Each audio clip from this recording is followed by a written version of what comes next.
दक्ष news, सामान्यांच्या हक्कासाठी नेहमी दक्ष.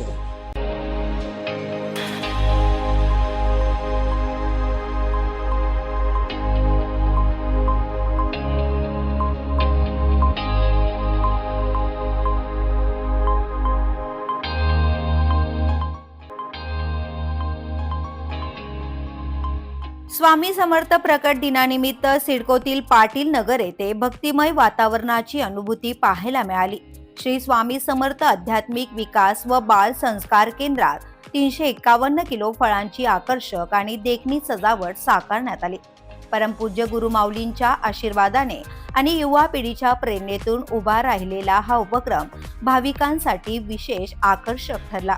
महानैवेद्य आरतीनंतर सामुदायिक श्री स्वामी चरित्रपाठ तसेच देश संरक्षणार्थ प्रत्यांगिरा दुर्गा सप्तशतीचे पठण करण्यात आले. यानंतर भाविक सेवेकरी बंधू भगिनींना प्रसादाचे वाटप करण्यात आले आणि सेवा मार्गाबाबत ज्येष्ठ सेवेकऱ्यांनी मार्गदर्शन केले. दिवसभर दर्शनासाठी भाविकांची मोठ्या प्रमाणावर गर्दी उसळली होती.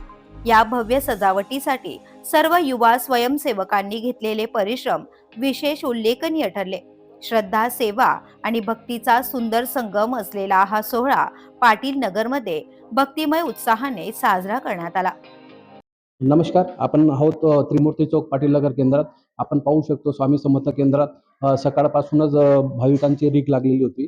आपण स्वामी प्रकट दिनाच्या बघू शकतो की 351 किलोचा भोग लावलेला होता. ते आपण पाहतोच आहे. आरतीचा मान मिळाला आहे वैष्णवी भालेराव यांना. तर प्रकट दिनाच्या दिवशीच त्यांना मान मिळाला आहे. ते अतिशय भाग्यशाली आहे आणि आपण त्यांच्याकडनं जाणून घेऊया. तर तुम्हाला आज आरतीचा मान मिळाला आहे त्याच्याबद्दल काय बोलता? श्री स्वामी समर्थ. पहिली गोष्ट म्हणजे आज मला योगायोग निमित्ताने महाराजांच्या प्रकट दिनानिमित्त आरतीचा संध्याकाळचा मान भेटला. खूप छान डेकोरेशन केलं होतं. आज फळांची रास वगैरे केलेली, त्याच्याबद्दल पण मला खूप छान वाटलं. आणि सगळ्यांजणी आज बघायला गेलं तर खूप सर्वांची पब्लिक पण आज खूप आहे या ठिकाणी.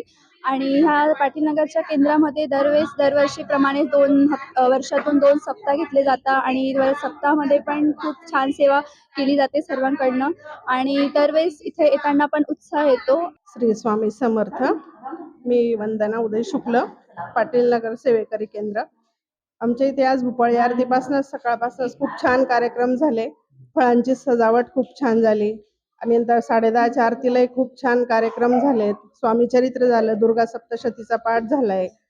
आता सप्ताहाचा कार्यक्रम आहे पुढचा स्वामी पुण्यतिथीचा आणि खूप छान सेवा झाली. सकाळपासनं सगळ्यांनी खूप सेवेचा आनंद घेतला, सेवा झाली.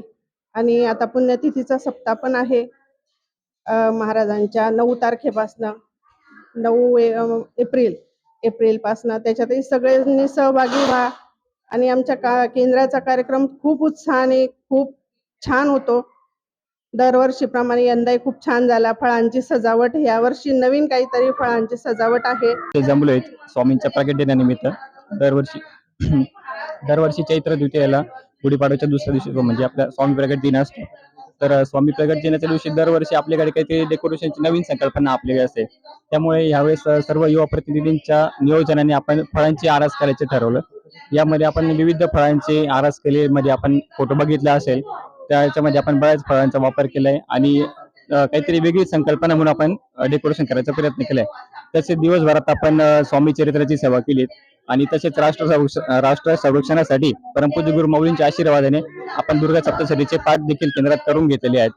आणि दिवसभर आपण बघत असाल की भाविकांची ते दर्शनासाठी खूप गर्दी झालेली आहे. अजून सुद्धा दर्शनासाठी बरेच भाविक रांगेत उभे आहेत आणि हा असाच उत्साह दिवसभर हा जो काही उत्साह होता सर्व भाविकांमध्ये आपल्याला अजून सुद्धा दिसतोय.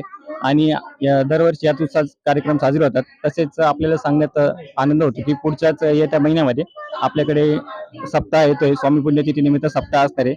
तरी सर्वांना आपल्याला आवाहन करू इच्छितो की आपण सर्वांनी या सप्ताहाच्या सेवेत देखील अशाच प्रकारे उत्साहात सहभाग घ्यायचा आहे. श्री स्वामी समर्थ. कुष्ठरोग हा शाप नाही तर एक उपचार योग्य आजार आहे. मायकोबॅक्टेरियम लॅप्रे जीवाणूमुळे होणारा हा जुनाट संसर्यजन्य रोग त्वचा, मज्जातंतू आणि नाकाच्या आतील त्वचेवर परिणाम करतो. सुन्नपणा, फिकट पॅचेस, बोटे वाकडी होणे किंवा नाक चोंदणे ही त्याची लक्षणे आहेत. संसर्ग झाल्यानंतर लक्षणे दिसायला 5 ते 20 वर्ष लागू शकतात. पण घाबरण्याचं कारण नाही. मल्टी ड्रग थेरपीने हा रोग पूर्णपणे बरा होऊ शकतो. म्हणूनच वेळेवर निदान मतदान करा, उपचार घ्या आणि जागरूकता पसरवा. सार्वजनिक आरोग्य विभाग, नाशिक महानगरपालिका द्वारे जनहितार्थ प्रसारित.